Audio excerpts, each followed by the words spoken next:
हनुमान जी के जन्म का रहस्य या फिर हनुमान जी का जन्म कैसे हुआ, आइए इस कहानी या फिर कथा के माध्यम से जानते हैं।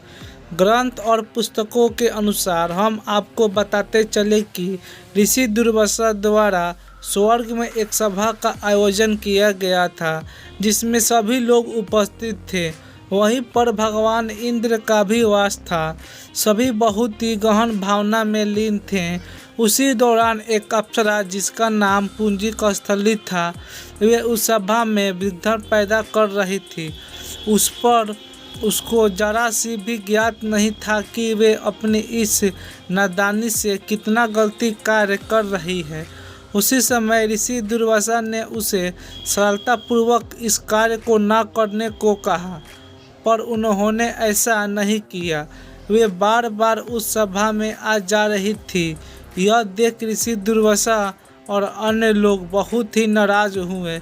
ऋषि दुर्वासा ने उन्हें श्राप दिया कि और श्राप देते हुए कहा कि तुम्हारा यह कृत्य बहुत ही अस्वाभावनीय है।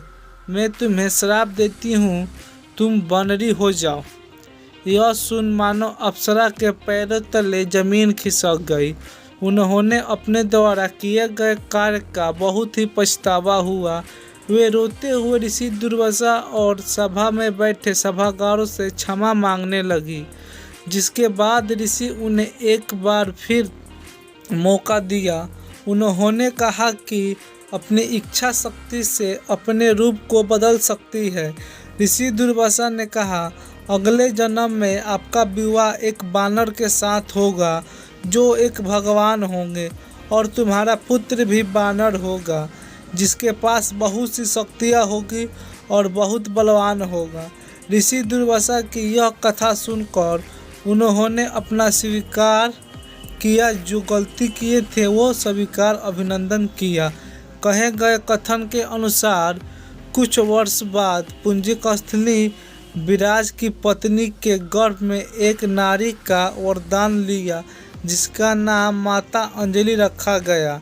माता अंजलि जब अपने किशोर अवस्था में पूर्ण हुई तो उनका विवाह बानर केसरी से हुआ, जो महान पराक्रमी शेरमणि कपिराज अर्थात भगवान थे। पूंजी कस्थली माता अंजलि के नाम से संबोधित की जाने लगी।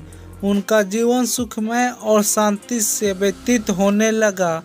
ऋषि द्वारा दिए गए वरदान एक समय की बात है, जब अनेक ऋषि अनुष्ठान कर रहे थे तो वहां पर अंजनी हाथी ने उपद्रव करना शुरू किया। बहुत से ऋषि अपने अनुष्ठान को पूरी नहीं कर पाए। यह देख केसरी जी बहुत ही क्रोधित हुए। वो अपने आप को रोक नहीं पाए और उन्होंने अपने प्रिय हाथी को मार दिया, जिसके बाद उन्हें एक कृत्य का बहुत ही बड़ा पछतावा या फिर दुख या पीड़ा हुआ। यह देख वहाँ सभी उपस्थित ऋषियों ने उन्हें वरदान दिया। उन्होंने कहा कि शीघ्र अति शीघ्र तुम्हारे यहाँ एक बच्चा का जन्म होगा जो बहुत ही बलवान और शक्तिशाली होगा।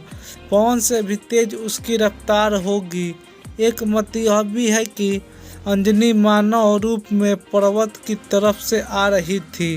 वे उस समय वहां पर हर दृश्य का आनंद ले रही थी। उसी दौरान वहां बहुत जोरों से हवा चलने लगी और उनका वस्त्र उड़ने लगा, पर आसपास कोई क्रिया नहीं देख रही थी। न पेड़ पौधे के पत्ते उड़ रहे थे, न कोई अन्य क्रिया हो रही थी। यह देख माता बहुत ही क्रोधित हुई और चेतावनी देने लगी कि कोई भी हो, मैं उसे श्राप दे दूंगी। इतने में इंद्र प्रकट हुए और उन्होंने क्षमा मांगते हुए बोला, ऋषियों ने मेरे बराबर मेरी ताकत के पुत्र होने का वरदान दिया है, जिसके कारण मैं यह कार्य किया। वरदान के कारण आपके शरीर को मुझे स्पर्श करना होगा। उन्होंने यह भी कहा, भगवान रुद्र मेरे स्पर्श से आपकी आत्मा में प्रकट हुए, जो उनके पुत्र के रूप में जन्म लेंगे, और इसी के चलते भगवान श्री हनुमान जी का जन्म हुआ, जिन्हें हम भगवान रुद्र के अवतार भी मानते हैं। और इसी कारण हम इन्हें पवन देवता भी कहते हैं। श्री हनुमान जी के जन्म के बाद उन्होंने बहुत से महान कार्य किया, बहुत सारे राक्षसों का वध किया। प्रभु श्री राम की भक्ति में लीन रहने के पश्चात उन्होंने भगवान श्री राम मिले, उनकी सेवा करी, माता सीता जी को लंका से छुड़वाने में अहम भूमिका निभाई। इनके साथ ही साथ उन्हें कलयुग काल तक जीने का वरदान विष्णु जी से मिला। बिहार, राजस्थान, लंका, कर्नाटका और अभी अनेक राज्य हैं जहां हनुमान जी के होने का अवशेष प्राप्त है।